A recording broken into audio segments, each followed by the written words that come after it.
Sa gitna ng mababang approval at trust rating ni President Bongbong Marcos, nagbigay ng payo si Opposition Leader Senator Coco Pimentel na maaaring magdulot ng positibong pagbabago sa pananaw ng publiko.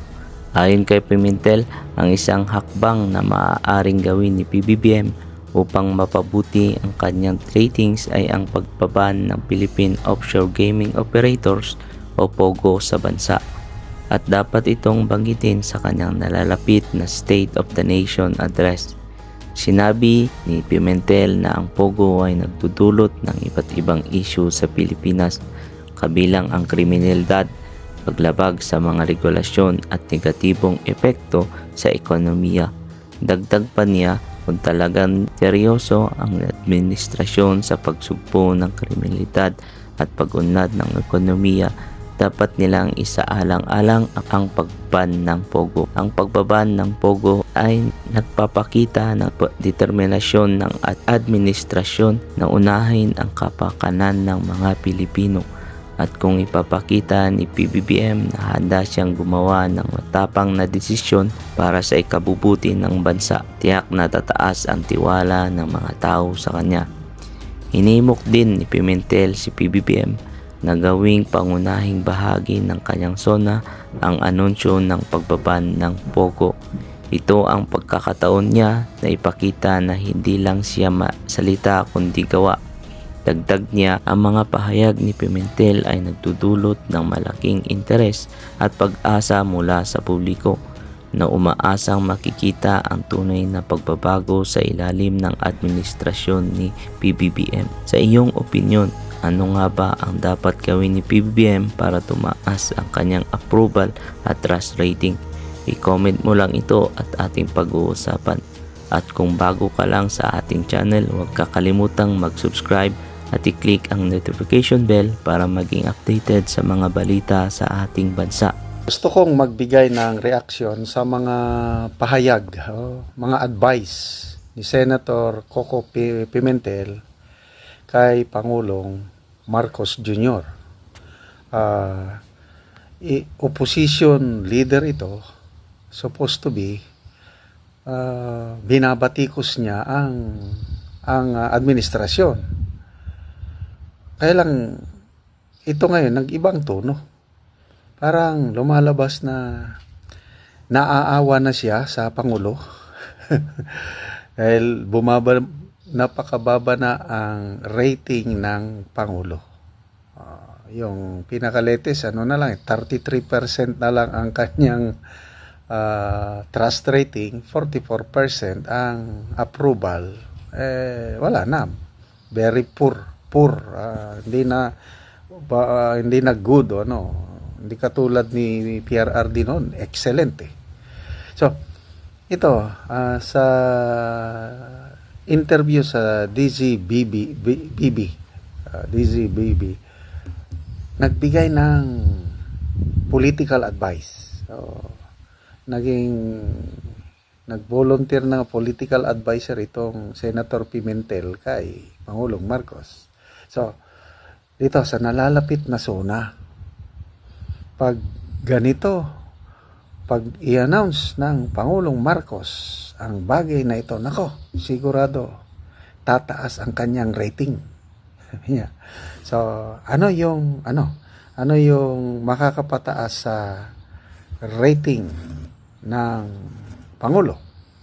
Ito, sa headlines ng Philippine Star, Coco urges President Marcos announce POGO ban during SONA.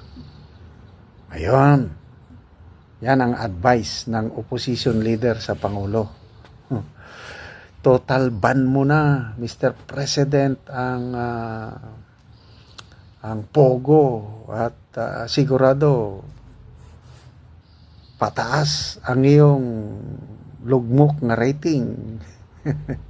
Okay, ito yung kanyang exact statement sa interview. Sabi niya, yes, he might surprise us. The President's approval rating na napakababa na will kick up when he announces in his SONA that he's now banning completely all Pogo activities in the Philippines. Again, this is political advice. Kaya si Pimentel, klinaro na he is not the political advisor of the president. I will wait, sabi niya. I will wait for this SONA so that it will become one of the highlights. And of course, all the attention there is focused. We will all be surprised. Not only will we be surprised, we will be happy. Okay, so tanangin ko kayo mga kaibigan, meron bang political will ang Pangulo na mag-declare siya ng total ban ng Pogo sa bansa? Ano sa tingin nyo? Ako, pabor ako ng total ban. Ako, sasaludo ako kay PBBM. Pupurihin ko siya pag mag-announce siya ng total ban sa Pogo. Although sabi ng PAGCOR, sayang daw ang revenue, sayang yung taxes. Kailang it's not worth it. Yung epekto sa society masama. I don't know paano nagsimula ang Pogo na ito eh. Nung panahon ni PRRD, parang pinayagan ata ito para maging source of income ng gobyerno kasi may pandemic tayo eh.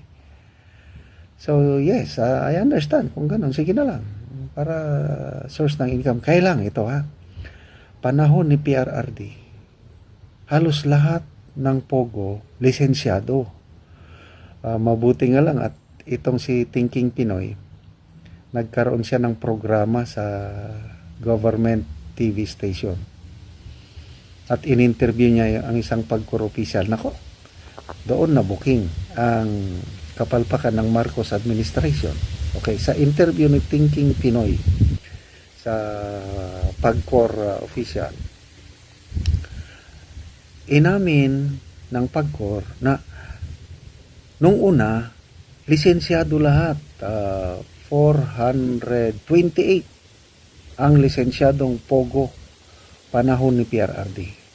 Walang illegal nga Pogo panahon ni PRRD.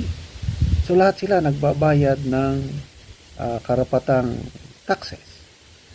Ngayon, pag upo ng administrasyong ito, nakakalula. Ano na lang, 46 na lang ang 46 na lang ang